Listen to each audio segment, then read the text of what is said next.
let's take a journey back to 2012. The Model S had just been released and Fisker hadn't yet declared bankruptcy.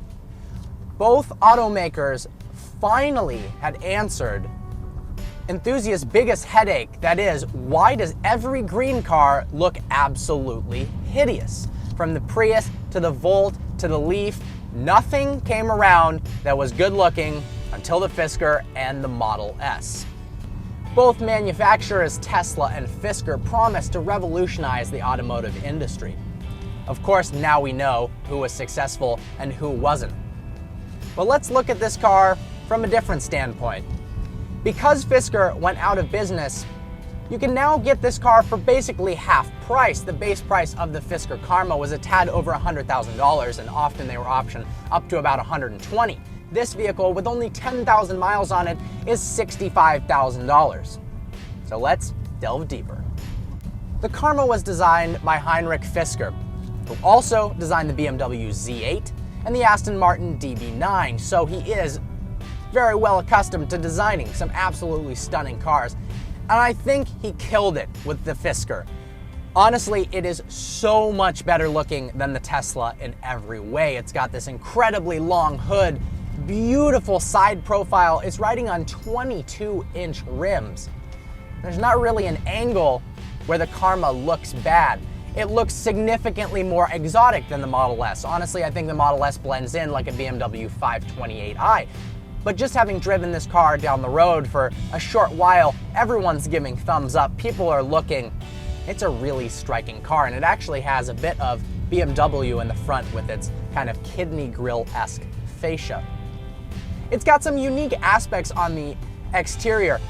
On the sides near the EV badge, it's actually got some little exhaust vents for the motor that it has in the front. This car is not all electric like the Tesla. It does have a 2-liter 4-cylinder that we'll talk a little bit more about later. In the rear, it's got kind of fake exhaust tips. It's got these 2 chrome diamond pattern things that look pretty neat. The unique and exotic persona of this car continues on the interior. While the Tesla looks a little bit bland in comparison to some of its competitors from Mercedes, Audi, and BMW, this looks radical. I mean, almost Aston Martin Rapide-ish with the center column where the batteries are located. Each seat is its own cockpit. And while it's snug, I do kind of like the way that feels. In the rear though, because of the car's sloping, almost 4-door coupe design, there's no headroom. I mean, it's almost worse than a Maserati Gran Turismo or a Porsche Turbo. When I'm sitting in the back, I'm not even that tall, 5'11". If you sit all the way back in the seat, your head is crooked to the side like that. So for long road trips, you're definitely better off with the Tesla. The dash in the Fisker is also very unique. You've got a fully digital instrument cluster. On the left, you've got the speedometer, and on the right, instead of a tachometer, you've got a little meter that measures acceleration. You've got 2 indicators, one to tell you how much gasoline you have left and one to tell you how much electricity. You've also got a range setting. You'll notice there are paddles mounted on this steering wheel. No, you cannot shift gears with the paddles. The right one activates hill mode to engage brake regeneration to recharge the electric motors, and the left one engages sport mode. The motor in the front is a 2-liter inline turbo 4-cylinder which produces 260 horsepower. However, the real magic comes from the dual rear-mounted motors, 201 horsepower apiece, that somehow lead to a combined 403 horsepower. And get this, 959 pound-feet of torque. That is more than a Bugatti Veyron, and I had just reviewed the ZR1 where I said that was the most ever at 604 pound-feet of torque, and now we're talking 959. That is absolutely astronomical. But before you get too excited, remember that the Fisker Karma, because of its batteries and because of how large the vehicle is, it weighs 5,400 pounds, so it is not particularly fast. 0 to 60 miles an hour happens in 5.9 seconds. For a car that was originally over $100,000, I do not think that that performance is justifiable. I really think the car needs to be quicker. Now it's $65,000, and with the stunning looks, it's a little bit more forgivable. A characteristic of electric motors is instant full torque at 0 RPMs. That means when you step on the gas, the throttle response is instantaneous, which is nice and makes the car feel a little bit faster than it is. But after that, it does not pull with any sort of remarkable fury. The powertrain is what really separates this car from the Tesla. The Tesla is all electric. There is no internal combustion engine. And you can charge it much, much faster. Tesla offers supercharging stations all over the country, and especially in California near the facility in Fremont. They're littered all over, and you can recharge your car for free.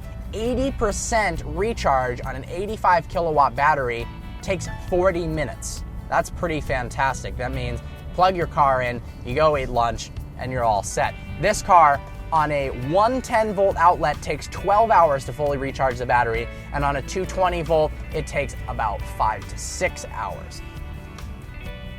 The positive of the Fisker Karma is that because it has an internal combustion engine, there is no range anxiety. You fill the car up like a normal vehicle. I actually did that just a few minutes ago. You fill it up, the gas motor recharges the batteries, so it's almost like being plugged in on the go. So you don't have to worry about absolutely draining it and rushing to a supercharging station or rushing to your home. This car is huge. It's 5,400 pounds. It's very long, but surprisingly, it actually handles quite well. There is a hint of understeer for sure at the limit, but it corners very flat. And for a car, this is a vehicle that doesn't shrink around you when you drive it quickly. Some cars, they seem big when you're driving it slow, but then it shrinks around you. You definitely notice that the outskirts, the edges of the vehicle are very far away from where you're sitting, but it surprisingly scoots around the corners with great confidence. And it's actually fun to drive on twisty roads. Of course, on the highway and around town, it's very comfortable. It is like a barge, somewhat Bentley-esque. But it does have a bit of fun to it, which was unexpected. While I would personally buy this car because of its stunning looks and now half-price price tag, you also got to remember that because this is technically a plug-in hybrid vehicle, it gets stellar fuel economy. It's rated at 55 in the city and 54 on the highway. And there is not a single other vehicle that looks even remotely this good that achieves range like that. One thing to note, if you buy one of these cars, Fisker no longer exists. So how do you service it? In the future, it does seem like there is some progress being made for potentially reviving this brand. I know there have been some companies that have actually stuck V8s in the front. That's pretty cool. But thankfully, the dealers that originally did sell these Fiskers, a lot of them are still willing to service this vehicle. So if you do buy this vehicle, which is located in San Rafael, California, at California Motors, you can go to Marin Luxury Cars and service the vehicle. So you're not completely out of luck. Now, getting parts and stuff like that might be more challenging than your typical company that isn't extinct.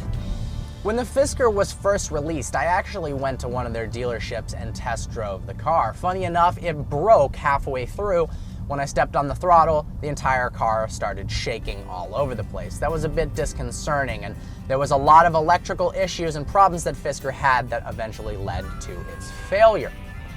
This car happens to be working. There was a few little issues at the beginning there. It was kind of funny.